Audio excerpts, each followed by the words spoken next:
সুপ্রিয় দর্শক, আসসালামু আলাইকুম রহমতুল্লাহ। সবাইকে প্রীতি এবং শুভেচ্ছা। সুপ্রিয় দর্শক, আজকে যে আলোচ্য বিষয়, এই আলোচ্য বিষয়টি আলোচনা করার আগে আপনাদেরকে রিকোয়েস্ট করব, আমার এই চ্যানেলটি নতুন একটি চ্যানেল। এই চ্যানেলটি সাবস্ক্রাইব করে আপনারা একটু পাশে থাকবেন এবং চ্যানেলটি এগিয়ে নিয়ে যাবেন। বিভিন্ন মতের পার্থক্য থাকতেই পারে আমাদের, তবে আমরা সবার মতামতকে আমরা সম্মান করি। তো আজকে যে আলোচ্য বিষয়, এই আলোচ্য বিষয়টি হচ্ছে যে বর্তমানে যে রাজনৈতিক সংকট চলছে বা রাজনৈতিক মেরুকরণ চলছে, এই রাজনীতির যে মেরুকরণ সেটা কোন দিকে প্রবাহিত হচ্ছে এবং কোন দিকে প্রবাহিত হতে যাচ্ছে। এখন মোটা দাগে যে বিষয়টি আমরা দেখতে পাচ্ছি, তা হলো যে পুরো রাজনৈতিক অবস্থাটা একেবারে দুইটা ভাগে বিভক্ত হয়ে গেছে। এখন সময়ের অপেক্ষা মাত্র। এই কিছু সিনড্রোম আপনারা আগামী দিনে দেখতে পাবেন, এখনই দেখতে পাচ্ছেন। যেমন বিএনপি এবং জামায়াত ইসলাম এবং সমন্বয়করা, অর্থাৎ জামায়াত ইসলাম এবং সমন্বয়ক, এরা একটা মোর্চা এবং বিএনপি একটা মোর্চা, একদম মুখোমুখি অবস্থান। তো যারা অন্যান্য ছোট ছোট সংগঠনগুলো আছেন, এই অন্যান্য সংগঠনগুলো ধরে নিতে পারেন ম্যাক্সিমাম এই দুইটা দলের মধ্যেই আর কি, মানে স্টেক নিয়ে আছে। এখন যে বিষয়টা হচ্ছে যে হতে পারে গণতান্ত্রিক চর্চায় যে যার মত পথ বেছে নিবে, এটাই বাস্তবতা। কিন্তু আমরা সাম্প্রতিক সময়ের যে সব তৎপরতা দেখতে পাচ্ছি, সেই সব তৎপরতা অ্যাকচুয়ালি একটা তৎপরতা হচ্ছে পুরো ইসলামিক যে মতাদর্শের মানুষগুলো বা মতাদর্শের দলগুলো জামায়াত ইসলামের সাথে তারা একত্রিত হওয়ার চেষ্টা করছে। এদের মধ্যে হয়তোবা কেউ কেউ আছে তাদের ভিন্ন মত। যেমন জামায়াত ইসলামের সাথে একটা মত পার্থক্যকারী দল আছে, সেটা হচ্ছে যারা কিনা অলি আল্লাহ বা মাজার নিয়ে যাদের মানে মূলত যে ইস্যুটা, সেটা তারা একটা, আর একটা হচ্ছে জামায়াত ইসলাম। তো ওই মোর্চাটাও বিএনপির দিকে প্রায় বলতে পারেন। ইসলামিক দলগুলোর মধ্যে যারা পীর মাশায়েখ, এরা হচ্ছে ধরতে পারেন যে বিএনপির দিকেই। আর অন্যান্য যেমন হেফাজতে ইসলাম, চরমোনাই এবং জামায়াত ইসলাম এবং সমন্বয়কারীরা, যারা সমন্বয়ক, তাদের এই দলটি একটা দিকে প্রবাহিত হচ্ছে। এবং এখন তো মাঠে আওয়ামী লীগ নেই এবং নিষিদ্ধ ঘোষিত ছাত্রলীগও নেই। সুতরাং এখন পুরো এই রাজনীতিটা দুইটা মোর্চায় বিভক্ত। একটা হচ্ছে মোটা দাগে ধরতে পারেন যে ৭১-এর স্বাধীনতা চেতনা লালনকারী বা ধারণকারী একটা পক্ষ, এবং আরেকটি পক্ষ হচ্ছে ৭১-এর চেতনাকে তারা সরাসরি অস্বীকার করে না, কিন্তু কাজে কর্মে কথাবার্তায় সবকিছুতেই বুঝিয়ে দিচ্ছে যে আমরা ৭১ মানি না, এমন টাইপ কিছু একটা। এখন যে সংকটটা তৈরি হয়েছে সেটা হচ্ছে কি, আজকে হয়তোবা যারা সমন্বয়কারী আছেন বা নাগরিক প্ল্যাটফর্ম, নাগরিক ঐক্য, এরা হয়তো একটা আজকে যেটা কিনা জুলাই বিপ্লবের ঘোষণা তারা দিতে যাচ্ছেন বলে আমরা মনে করছি। এখন এটা কতটা সফল হবে আমি জানি না, কারণ হচ্ছে কি এর মধ্যে সরকারও আবার এই একই রকমের ঘোষণা দিয়ে বসে আছেন। সুতরাং গতরাতে তাদের যে একটা মিটিং এবং সিটিং হয়েছে সেখান থেকে তাদের অ্যাক্টিভিটি অনেকটা কমে গেছে মনে হচ্ছে। এবং আমার কেন জানি মনে হচ্ছে তাদের এই আলোচনাটা, মানে এই যে ইয়াটা, ঘোষণাটা, এই ঘোষণাটা তাদের খুব একটা সফল হতে যাচ্ছে না। কারণ যদি তারা এই ঘোষণাটা তাদের নিজেদের পক্ষে দিয়ে ফেলে, তাহলে এখানে বিএনপি সমর্থন দেবে না। এবং যেহেতু সরকার এখানে একটা চ্যালেঞ্জের মুখে পড়েছে, সরকার কিন্তু সত্যি একটা চ্যালেঞ্জের মুখে পড়েছে। যদি সংবিধান বা যা তাদের ভাষায় মুজিববাদ এর কবর রচনা যেহেতু হবে, মুজিববাদের যদি কবর রচনা হয়, তাহলে মূলত পক্ষে ৭১-এর চেতনাকে তারা কবর রচনা দিচ্ছে বলে অনেকেই ধারণা করছেন, এবং এটাই ধারণা করা স্বাভাবিক। কারণ এখানে যে বিষয়টা নিয়ে গণ অভ্যুত্থানটি ঘটেছে, এই গণ অভ্যুত্থানে এখন তারা যেটা বলছে, মানে ২৪-এর স্পিরিট বা ২৪-এর চেতনা, ২৪-এর চেতনার সাথে ৭১-এর চেতনাকে মিলিয়ে গুলিয়ে একেবারে জগাখিচুড়ি বানিয়ে ফেলছেন তারা, সমন্বয়কারীরা। এবং সমন্বয়কারীদের বিভিন্ন কর্মকাণ্ডে মানুষ কিছুটা অতিষ্ঠ। যখন অতিষ্ঠ, তখন এত বড় একটা রাজনৈতিক দল বিএনপি তখন আর চুপ করে বসে নেই। কারণ সমন্বয়কারীরা এবং জামায়াত ইসলাম একই টোনে একই সুরে কথা বলছেন। যেমন জামায়াত ইসলামের আমির, উনি বলে ফেলেছেন যে এই দেশটি চালাবেন ভবিষ্যতে তরুণরা। তো তরুণরা কেন? তরুণরা বলতে কাদেরকে বুঝিয়েছেন উনি? সমন্বয়কদেরকে। অর্থাৎ ওনাদের ক্ষমতায় যে আসবেন ওনারা সমন্বয়কদের ঘাড়ে চড়ে, এরকম একটা বিষয়। তারা যে ক্ষমতায় আসতে চান না তা নয়, কিন্তু তাদের অনেক দিনের অভিলাষ ক্ষমতায় আসবে।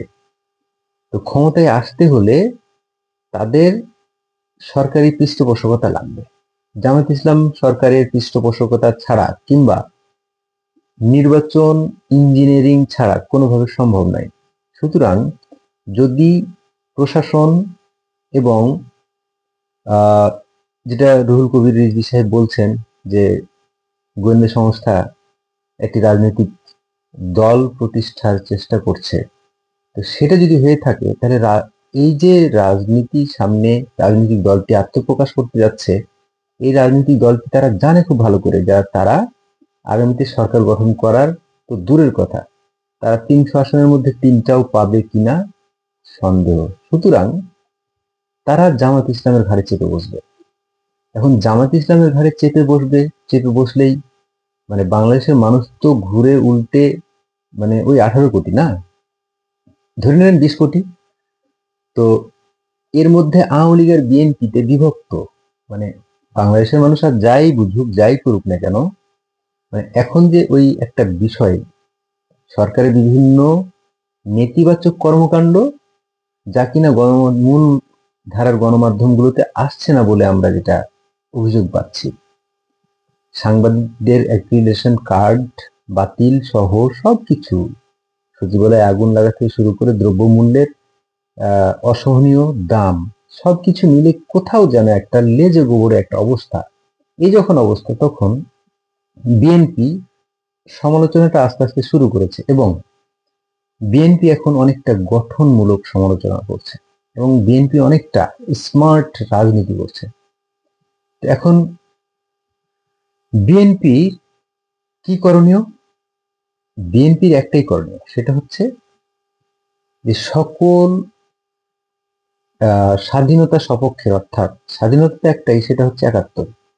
সকল ৭১-এর চেতনাধারী বা ৭১-এর চেতনা ধারণকারী, লালনকারী, মুক্তিযুদ্ধের চেতনাকে যারা ধারণ করে, পালন করে, লালন করে, এবং বিএনপিতে যেহেতু এতগুলো মুক্তিযোদ্ধা, সুতরাং তারা যে ভুলটি তারা ৯৬-তে, ৯১-তে এবং ২০০০-এ এসে করেছিল জামায়াত ইসলামের সাথে জোট করে, এই ভুলটি তারা আর কখনো করবে না, কারণ এই ভুলটি করার কারণে বিএনপির আজকে এই অধঃপতন।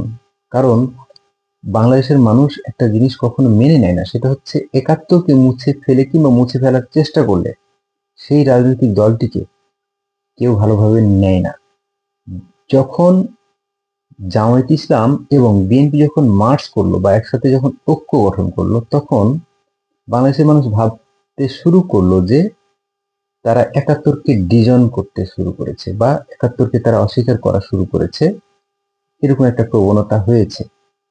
এবং জামাত ইসলামের কিছু শীর্ষ নেতা যাদেরকে তখন মন্ত্রী পদমর্যাদায়, কি মন্ত্রী হিসেবে তখন তাদেরকে কয়েকজন নেওয়া হয়েছে। সুতরাং এইসব বিতর্কিত কর্মকাণ্ডগুলো থেকে বিএনপি কোথাও যেন একটা শিক্ষা গ্রহণ করেছে, তাদের অতীত ভুলগুলো থেকে শিক্ষা গ্রহণ করেছে। এবং বর্তমানে যে দলটির ভাইস চেয়ারম্যান জনাব তারেক রহমান, উনি খুব ম্যাচিউরড, এখন রাজনীতিতে উনি খুব ম্যাচিউরড। এই মুহূর্তে খুবই জরুরি জনাব তারেক রহমানের দেশে ফিরে আসাটা খুবই জরুরি। জনাব তারেক রহমান যদি দেশে ফিরে আসেন, সমন্বয়কদের পিছনে যে লোকজনগুলো আপনারা দেখছেন, এই ইমোশনাল মানুষগুলো তারেক জিয়ার পিছনে একদম হ্যামিলনের বাঁশিওয়ালা তারেক জিয়া এর মতো করে কোটি কোটি মানুষ ছুটে যাবে। সুতরাং বিএনপি জনপ্রিয় দল, বিএনপি আরো জনপ্রিয় হবে। তারা যে একটা স্টেক নিয়েছে যে আমরা ৭১-এর চেতনাকে বিশ্বাস করি এবং মুক্তিযুদ্ধকে মুছে ফেলার চেষ্টা এদেশের মানুষ মেনে নেবে না, তাদের ভাষ্য আর কি, বিএনপির ভাষ্য। সুতরাং বিএনপির এখন হচ্ছে একটা মোর্চাতে থাকা, এইভাবে যেভাবে আছে রাজনীতি করছে, তারা স্মার্ট রাজনীতি করে এবং বিএনপি খুব দ্রুত রাজনীতিটা, খুব দ্রুত নির্বাচনটা চাওয়া। সংস্কার একটা চলমান প্রক্রিয়া, সংস্কার চলবে, সংস্কার হবে, সংস্কার সারা জীবন চলতে থাকবে। মানুষ যতদিন আছে, বাংলাদেশ যতদিন আছে ততদিন সংস্কার হবে। সুতরাং আজকে এই দল সংস্কার করে গেল, গণতান্ত্রিক দল, সে ফর এক্সাম্পল বিএনপি যদি ক্ষমতায় আসে, আপনার মনে হয় যে এই সংবিধান তারা রাখবে? রাখবে মনে হয়? কোন সরকার বিগত আমলের সংবিধান রেখে দেয় না, যদিও রাখে সংস্কার হয়, কিন্তু একেবারে বাতিল করে দেয় না। তো বিএনপি তারা তাদের মতো করে সংবিধান সংস্কার করবে এবং সংস্কার এটা চলমান একটা প্রক্রিয়া, সংস্কার চলতে থাকবে।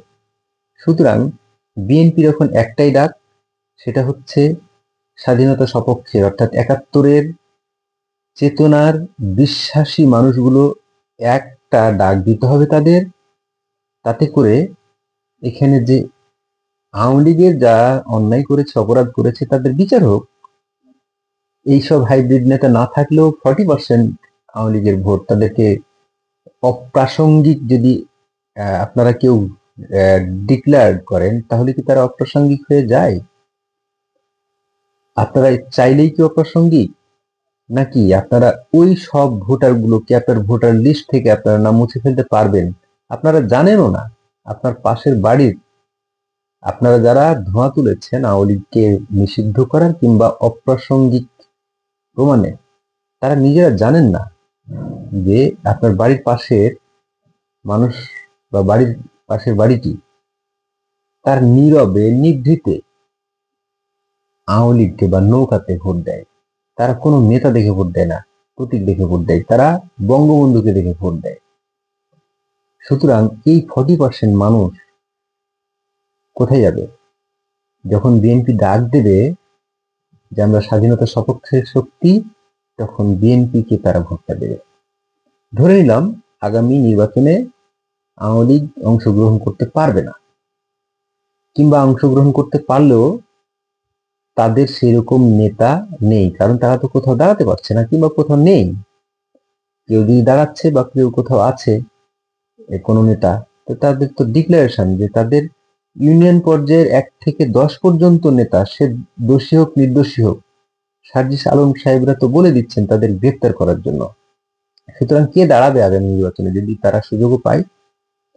তাহলে আগামীতে যেটা ঘটনা ঘটবে, আওয়ামী লীগ যখন ক্ষমতায় ছিল, ক্ষমতায় থেকে যে তারা জনপ্রিয় তা ছিল না তাদের, তারা ক্ষমতা হারানোর পরে অর্থাৎ অভ্যুত্থানের পরে তাদের জনপ্রিয়তা অনেক গুণে বেড়ে গেছে, অনেক।